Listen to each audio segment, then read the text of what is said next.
Siempre he sido contrario a la idea de que un campeón del mundo de ajedrez se limite a jugar torneos. Creo que la corona implica la responsabilidad y la obligación moral de promover el ajedrez en los 5 continentes. Por eso acepto con mucho gusto la invitación para colaborar en la pasión del ajedrez. Antes de asumir el compromiso, he estudiado los guiones y he podido supervisar su contenido, además de mantener una relación personal con Leoncho García, que ha dirigido el equipo. La alta calidad de la obra está fuera de toda duda y además he intervenido activamente en las grabaciones de los vídeos que constituyen una parte importante de la pasión del ajedrez. Los encuentros frente a Anatoly Karpov por el título mundial que disputé entre 1984 y 1990 apenas me dejaron tiempo para otra cosa que no fuera preparar y disputar estos retos, además de luchar contra las presiones de la Federación Internacional y de las autoridades deportivas soviéticas. Sin embargo, después de esta etapa, he podido dedicar parte de mi tiempo a promocionar el ajedrez.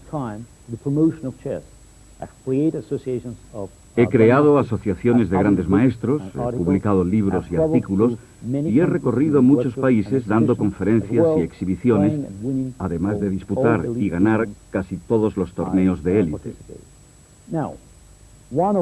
Ahora, una de mis prioridades es la enseñanza del ajedrez. A esa idea responde la Academia Internacional Kasparov en Tel Aviv, Israel, y el Club de Ajedrez Kasparov en Internet. Contrariamente a lo que muchos piensan, el ajedrez puede producir una gran pasión. Entre los momentos inolvidables de mi vida está el que se produjo en Sevilla en 1987, tras ganar la última partida del Campeonato del Mundo contra Karpov. El público se puso en pie y me aclamó con gritos de "torero, torero" durante varios minutos. El ajedrez es algo más que un deporte o un juego. Es una ciencia y un arte que contribuye a desarrollar la inteligencia, pero además es un importante medio para comunicarse, para relacionarse con otras personas y poder disfrutar de una actividad enriquecedora. Por todos estos motivos, es para mí una satisfacción contribuir a iniciativas como La Pasión del Ajedrez. Espero que al descubrir este fascinante mundo disfruten tanto como yo.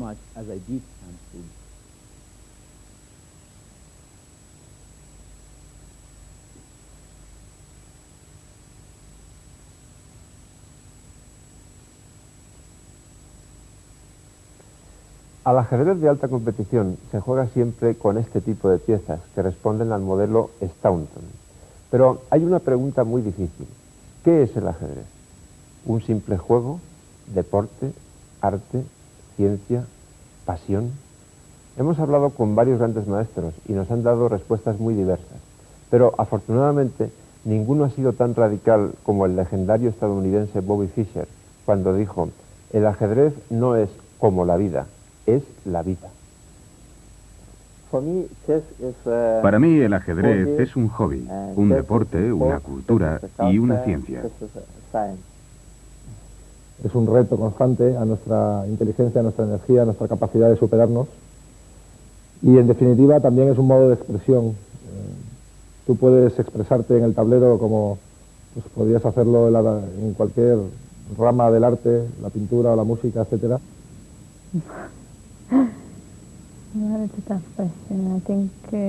Creo que cada vez se considera más como un deporte, pero también es una ciencia. La creatividad tiene un papel muy importante. Pues para mí el ajedrez es algo más que un deporte, es una forma de expresar lo que yo siento en un momento dado y me permite hacerlo porque es un magnífico juego con un montón de posibilidades y de margen para la creatividad. Para un aficionado estoy seguro que es una forma de divertirse estupenda y creo que es una manera de pasar un rato de ocio muy agradable. Para cada persona es algo diferente. Depende de qué nivel tengas como jugador, si eres profesional. Es un juego muy bonito y muy útil para la mente de los niños y de todo el mundo. Bueno, es más que un juego, pero si me pregunta qué es, básicamente diré que es un juego. Es una pregunta difícil. No se puede responder de forma simple. Para mí el ajedrez es un arte. Bueno, yo creo que cada uno interpreta el ajedrez como quiera, porque es muy difícil definirlo. Alguna gente piensa que es un deporte, otros que es una ciencia, otros que es un arte, ¿no? Para mí es una lucha, y para mí también es mi pasión, es mi vida, ¿no? Es algo, yo pienso que es algo fantástico. Y me gusta muchísimo jugar, y me gusta mucho lo que el ajedrez da, ¿no? Porque, por ejemplo, que yo vivo con Juan Manuel, yo vivo en España, es por el ajedrez, y casi todos mis amigos, aunque son amigos que ahora no juegan ajedrez, yo conozco por el ajedrez. Y también con el ajedrez se ve que no hay tanta diferencia entre gente de diferentes países, de diferentes continentes. Somos bastante iguales. Y lo bonito también con el ajedrez es que todos juegan, los niños, niñas, los mayores, ciegos, no hay límites. Y por eso es tan bonito.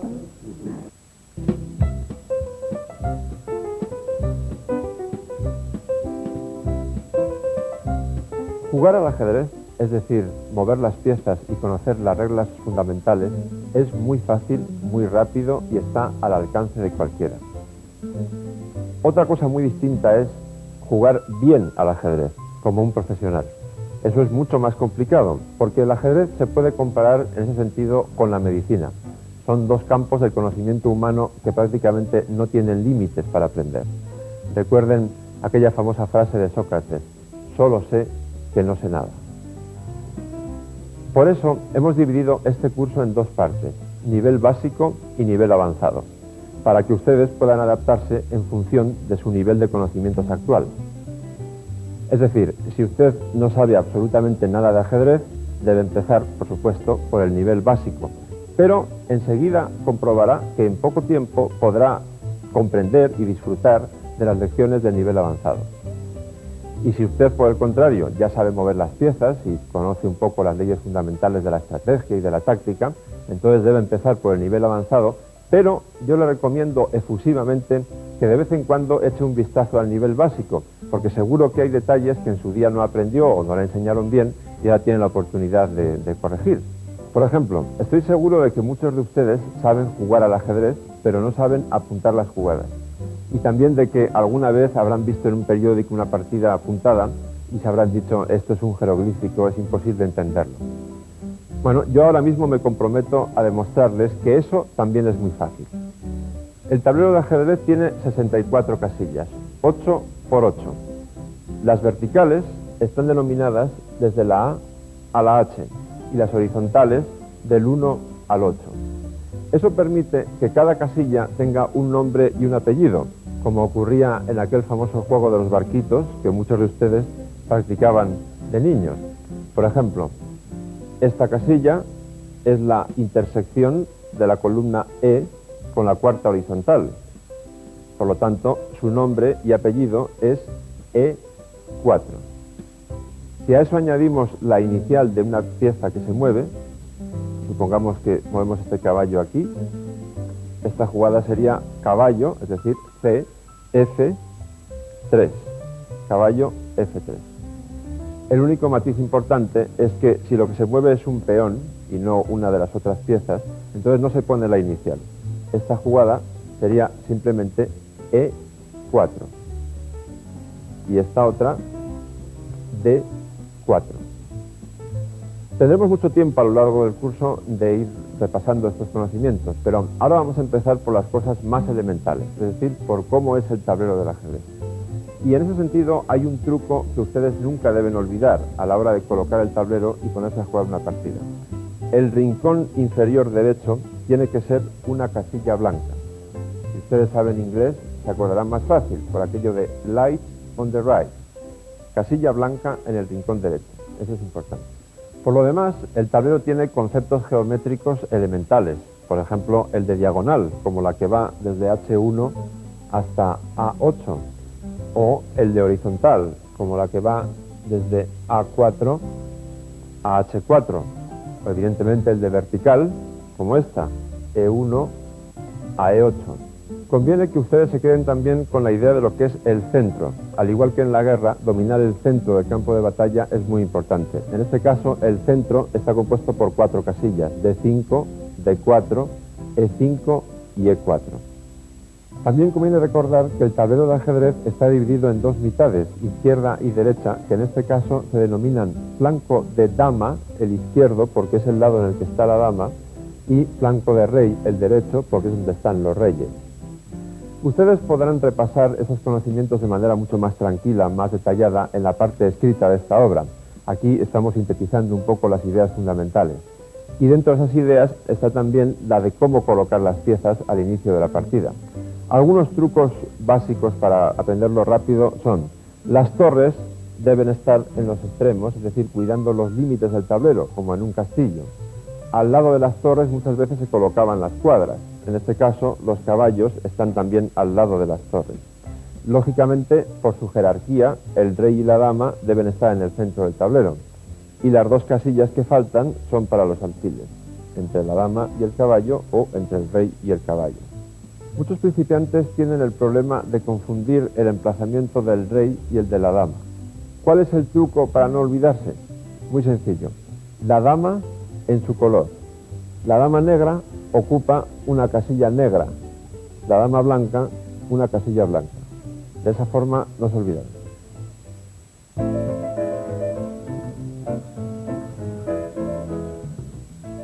François-André Danicant-Philidor, que fue considerado el mejor jugador del mundo en la época de la Revolución Francesa, dijo que los peones son el alma del ajedrez. Y tenía mucha razón, a pesar de que estamos hablando de la pieza teóricamente más débil, menos valiosa del tablero. Los peones son muy importantes para ocupar el centro, para proteger al rey y para otra cosa muy importante que de momento me guardo en secreto. El movimiento del peón es muy fácil porque es la única pieza del tablero que nunca puede retroceder, siempre hacia adelante en línea recta y en principio de casilla en casilla, de una en una. Es decir, si este peón estuviera por ejemplo aquí, en D3, solamente podría hacer esta jugada. D4. A continuación, en la siguiente, podría ir a D5 y luego a D6 y así sucesivamente. Esa regla tiene una sola excepción, pero muy importante. Cuando los peones ocupan su casilla inicial, es decir, en la segunda fila, entonces pueden elegir entre avanzar un solo paso o dar 2 pasos, con el fin de que la partida empiece con cierto empuje. Ese es el movimiento de los peones, como ven, muy sencillo. Ahora bien, ¿cómo capturan los peones? El peón es la única pieza que no captura cómo mueve, que cambia de movimiento. Lo hace en diagonal.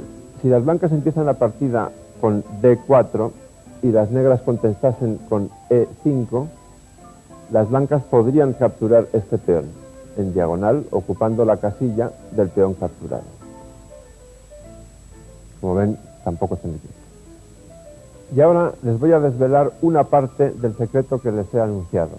Los peones, cuando llegan a la octava fila, al borde del tablero, tienen una capacidad de transfiguración tremenda, terrorífica para el adversario, porque se transforman en la pieza que el jugador quiera, normalmente en la dama, que es la más potente.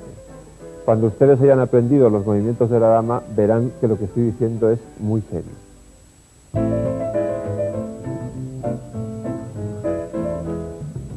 El rey es la pieza más importante en el ajedrez porque es el objetivo del juego. Sin rey no hay partida. Por lo tanto, es una pieza a la que hay que proteger enormemente, sobre todo al principio, pero luego, cuando llega al final de la partida, adquiere mucha fuerza.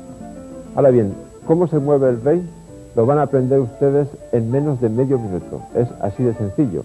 porque el movimiento consiste en ir paso a paso a una cualquiera de sus casillas vecinas. Este rey, por ejemplo, situado en D4, puede ir a 8 casillas, las 3 de la fila superior, las 3 de la fila inferior y las 2 adyacentes. Podría hacer, por ejemplo, este movimiento o bien este otro. ¿Y cómo captura el rey? Pues igual que el peón, ocupando la casilla de la pieza capturada. Por ejemplo, nos fijamos en el rey negro, puede capturar esta torre, que desaparecería del tablero, o bien puede capturar ese caballo ocupando su lugar. Solo les recuerdo una cosa esencial: protejan bien a su rey desde el principio de la partida, porque sin él no hay juego.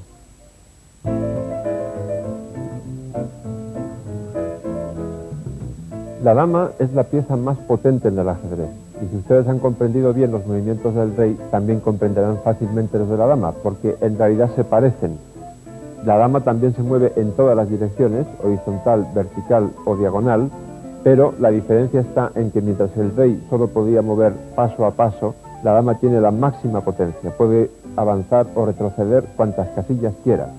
En este caso, por ejemplo, en horizontal podría ir a una de estas tres, F5, G5, H5, o bien a D5 y C5, podría moverse por toda esta vertical y también por la gran diagonal negra.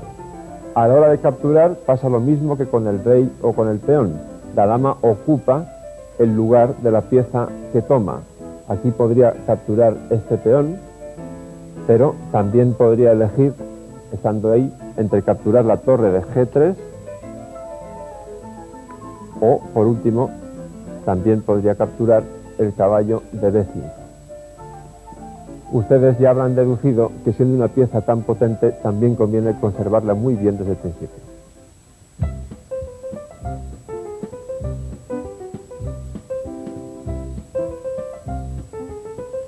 Si ya han visto la parte dedicada al nivel básico, se acordarán del señor Philidor, aquel que decía que los peones son el alma del ajedrez. Pues bien, Philidor, además de ser el mejor jugador de su época, era también un excelente músico. En la música y en el ajedrez, el concepto de armonía es muy importante. Si hablamos de peones, la estructura de peones, la armonía entre ellos, muchas veces es el factor que define un tipo de posición. Pero antes de profundizar en esa idea, conviene saber lo más importante en cuanto a estrategia de peones. Cada vez que avanzamos un peón, sea una casilla o sean dos, en el caso de que partamos de la segunda fila, estamos debilitando las casillas adyacentes, es decir, la casilla F4 y la casilla D4 en este caso, ahora son mucho más débiles que cuando el peón estaba aquí, porque cuando el peón está ya en E4, ya no hay ninguno que pueda defender desde E3 las casillas F4 y D4. Por otra parte, es imposible ganar una partida sin avanzar los peones. ¿Cómo resolver esa contradicción? Solo hay una manera: pensarlo bien antes de avanzar un peón, porque es la única pieza que no puede retroceder. Entre los diferentes tipos de peones hay uno muy característico, que es el peón aislado, aquel que no tiene ningún compañero en las columnas vecinas. Por ejemplo, en esta posición es muy probable que el hilo conductor de la partida sea el peón de D5. Está aislado de sus compañeros de la columna E y la columna C, que ya han desaparecido. Es decir, no puede ser defendido por otro peón, tiene que ser defendido por piezas. En principio, eso es una debilidad para las negras. Las blancas van a intentar concentrar casi todas sus fuerzas en comerse ese peón y las negras en defenderlo. Ahora bien, como casi todo en el ajedrez, no es tan sencillo, porque las negras tienen un contrajuego a cambio de esa debilidad, que consiste en que estas dos columnas están abiertas para las negras, pueden utilizarlas para atacar. A su vez, las blancas tienen una ventaja importante: esta casilla no puede ser protegida o atacada por ningún peón negro, por lo tanto es un emplazamiento ideal para una pieza blanca, preferentemente un caballo o un alfil. En resumen, un peón aislado es una cuestión de doble filo. Las estructuras de peones pueden ser buenas o malas por sí mismas, pero esa bondad o maldad también depende de la situación de las otras piezas. Por ejemplo, tener un peón retrasado en principio es malo, Pero eso no es tan fácil. Aquí tenemos un buen ejemplo. El peón de D6 negro está retrasado. Su compañero de la columna C ha desaparecido y el de la columna E está más avanzado. Por lo tanto, esta casilla que ocupa el caballo blanco es una debilidad de las negras, porque las negras no tienen ningún peón que pueda desalojar a este caballo. ¿Quiere eso decir que las negras tienen muchos problemas, que su posición está perdida? No, en absoluto, porque vamos a ver la situación desde un punto de vista más positivo para las negras. Tienen contrajuego por la columna C, que está semiabierta, tienen dos alfiles, que si se abre la posición pueden llegar a ser muy potentes, y además disponen de un plan para poder abrir la posición, que sería empezar con G6, esconder el alfil en G7 e intentar minar entonces el centro blanco con la ruptura F5. Por lo tanto, aquí aún habría mucha partida. Normalmente, cuando un jugador consigue un peón pasado, se pone muy contento. ¿Qué es un peón pasado? Un ejemplo es este blanco de D5. Está pasado porque en su camino hacia D8, hacia la coronación, no hay ningún peón negro que pueda frenarle. Eso quiere decir que a partir de este momento las negras tienen que tener muchísimo cuidado en controlar esta casilla, por ejemplo, bloqueándola con el alfil para evitar que el peón blanco siga avanzando. Es decir, en esta partida es más que probable que el hilo conductor va a ser ese peón de D5. Las negras intentarán frenarlo, bloquearlo y las blancas empujarlo.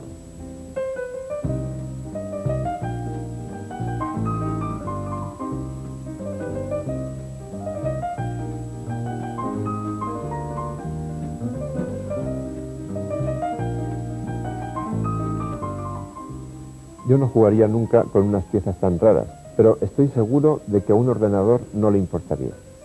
Neuronas contra chips, Kasparov contra Deep Blue. ¿Gana la máquina o pierde el hombre? ¿Con o sin trampa? En cualquier caso, es un duelo apasionante que pone en jaque a millones de aficionados en todo el mundo. No creo que esa partida en Nueva York tuviera ningún apoyo científico importante, ya que IBM fue incapaz de probar que mi oponente fuese realmente un ordenador llamado Deep Blue. La máquina estaba oculta, era invisible, nadie podía acercarse a ella. Por eso lo que ocurrió es irrelevante. Era importante para mí, psicológicamente, pero desde el punto de vista científico y del ajedrez resulta irrelevante. Es una vergüenza para algunas instituciones científicas darle premios a IBM sin preguntar, sin exigir una justificación de las características de mi oponente. Si miramos el contexto en el que perdí o gané, claro, perdí porque subestimé antes de la partida la importancia de las dificultades psicológicas. Jugar Big Blue, el gigante azul, y no Deep Blue, porque mi oponente era la IBM, y usaron todos los trucos posibles para destruir mi confianza psicológica. Y IBM no era solamente un jugador, era además el organizador, el árbitro, estaba en todas partes. Habría que haber cortado la comunicación de la máquina, porque el equipo de IBM se comunicaba con el ordenador, le mandaba mensajes. Los jugadores deben estar incomunicados del resto del mundo. Yo lo estaba y la máquina debería haberlo estado también. Si se dan estas condiciones y la partida está organizada adecuadamente por una tercera parte, y si gana la máquina, que no creo que suceda nunca mientras yo sea un buen jugador, entonces podremos hablar del tema. Por ahora y objetivamente, IBM no quiere hablar. Se niega a presentar pruebas sobre el proceso de toma de decisiones de la máquina. Tengo muchas dudas lo que ocurrió en el match de Kasparov con la máquina. No me parece a mí que haya sido más que un show. Es decir, Kasparov en 10 partidas debería ganarle a la máquina 8-2 por lo menos. Ha sido una experiencia muy gratificante por lo que supone el trabajo en equipo y el trabajo con una compañía que se toma muy en serio lo que hace, como así se demostró. Pero más difícil que el programa de Deep Blue es tener que hacerlo todo uno mismo, que es cuando se prepara uno para un torneo. Allí era bonito porque le decías a la máquina lo que tenía que hacer y la máquina simplemente pues, lo hacía, ¿no? Lo cual era una gran ventaja y un alivio psicológico de no tener que estar enfrente de Kasparov, que yo ya he pasado por eso y la presión a la que te ves sometido es tremenda. Sin embargo, ahí pues todo era más técnico Era un trabajo duro, sin embargo, claro, era complicado, era complejo, pero el equipo de ingenieros y el equipo de grandes maestros que trabajábamos nos compenetramos muy bien y entre todos sacábamos el trabajo adelante. Fue una experiencia maravillosa. Yo juego la apertura que él juega, la Caro-Kann. No soy campeón del mundo, pero te digo, imposible que pueda cometer ese error. Es decir, que yo me vaya a equivocar la jugada número 7, en lugar de hacer alfil de 6 y jugar H6.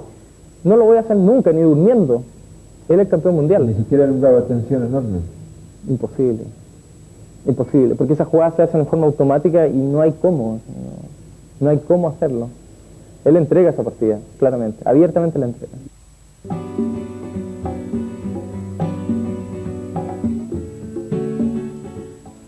La partida que vamos a ver no es inmortal por su brillantez, sino porque constituyó la primera derrota de Deep Blue Jr., el hijo informático de la potentísima computadora que derrotó a Garry Kasparov. El vencedor de Deep Blue Jr. es Paco Vallejo, doble subcampeón del mundo infantil, que tenía solo 15 años cuando se enfrentó en Madrid a ese inhumano rival, hacia octubre de 1997. Ambos disponían solamente de 25 minutos para toda la partida, lo que es en principio una indudable ventaja para Deep Blue Jr., capaz de calcular hasta 10 millones de jugadas por segundo. Pero veamos lo que pasó. La partida empezó con una defensa francesa. Deep Blue Jr. tiene las piezas blancas. Vallejo plantea esta clásica defensa, cuyo objetivo es disputar el centro de las blancas, preguntándole al peón de E4 qué quiere hacer. Deep Blue opta por bloquear el centro y Vallejo ataca la base de esa cadena de peones en D4. La apertura gira alrededor del control de ese punto D4, así como de E5. Este es un momento interesante. Normalmente las blancas juegan aquí alfil D3, con la idea de controlar la diagonal que va desde B1 a H7, especialmente para atacar al enroque enemigo, al enroque de las negras, cuando el rey esté en G8. Pero Deep Blue tiene sus propias ideas y de una manera mucho más directa, más drástica, juega alfil B5 para eliminar la pieza que está atacando el centro de las blancas, cosa que además hace inmediatamente, sin esperar a que el alfil esté amenazado. Deep Blue apuntala el centro con C3 y Vallejo sigue atacándolo con dama B6, seguido de caballo E7, con la idea de llevar ese caballo a F5, tomar después el peón de D4 con el peón de C5 y volver a minar ese centro de las blancas con ese peón de C6 que ahora está atrasado, pero que puede resultar muy útil en ese plan.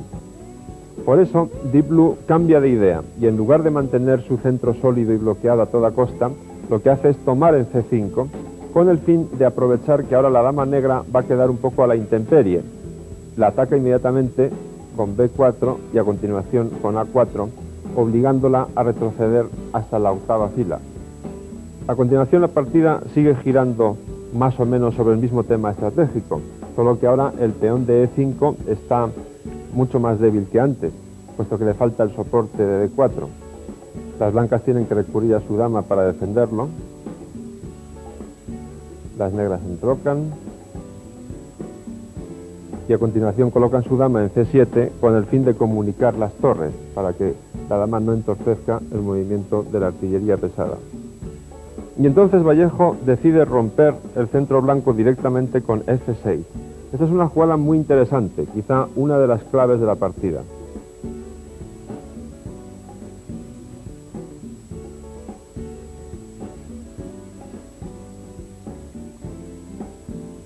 Tras las múltiples capturas en la casilla E5, las negras quedan con dos peones centrales muy potentes y además una pareja de alfiles que puede ser muy peligrosa en cuanto la posición se abra un poco más.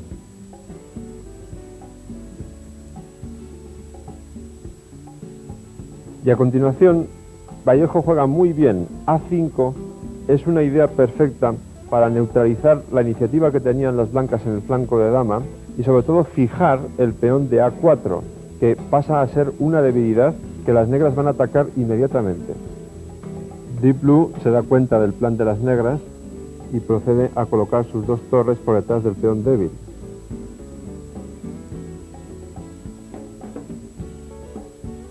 Y así llegamos a una de las posiciones más importantes de la partida, en la que Vallejo comete un error que podría haberle costado un serio disgusto.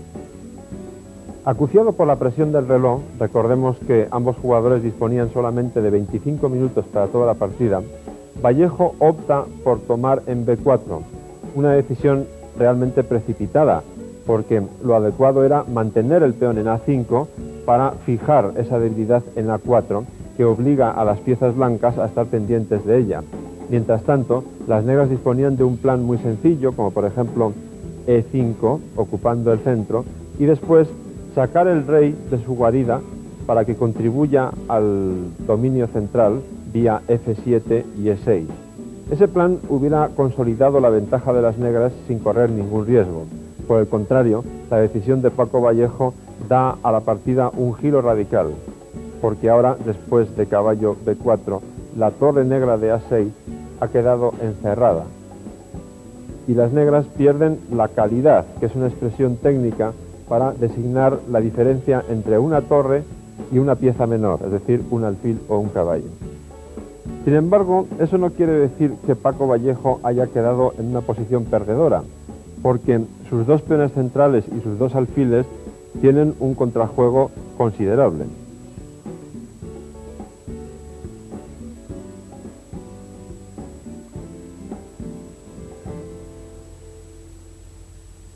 Todo ello se ve con claridad después de la jugada alfil F5, ya que las torres blancas tienen muchas dificultades para poder tomar la iniciativa y ocupar columnas abiertas.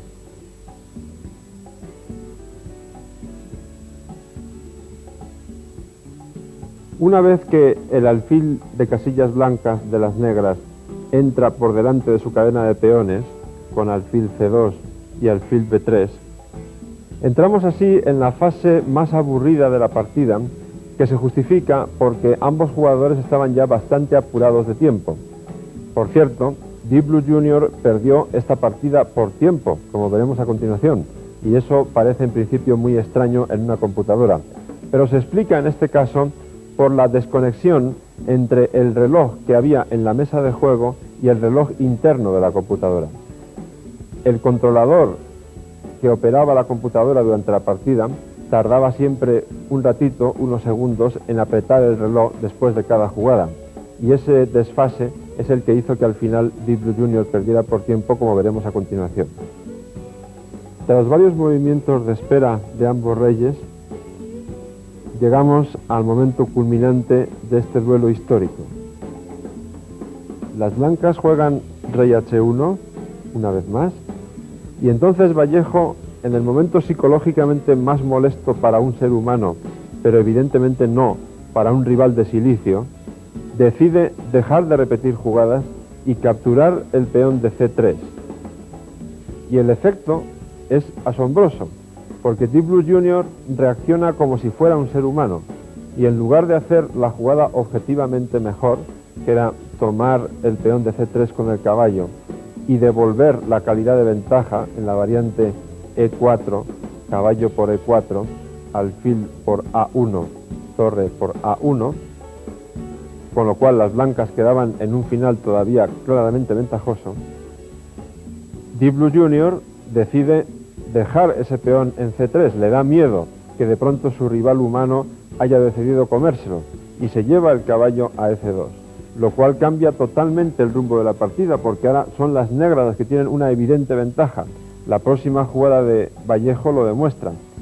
Con C2, las negras obligan a que las torres blancas estén constantemente pendientes de lo que pasa en la primera fila, con el fin de que este peón no pueda coronar.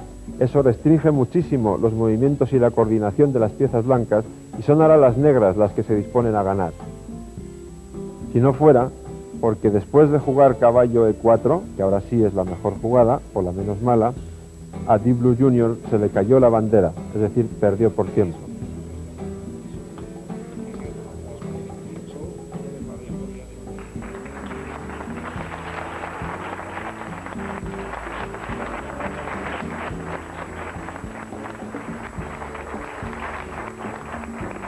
En cualquier caso, la ventaja de las negras es ahora indudable. El plan es muy claro, capturar el peón de A5 a base de alfil de 8 seguido de torre por A5, y las blancas están atadas por ese modesto peón que hay en C2.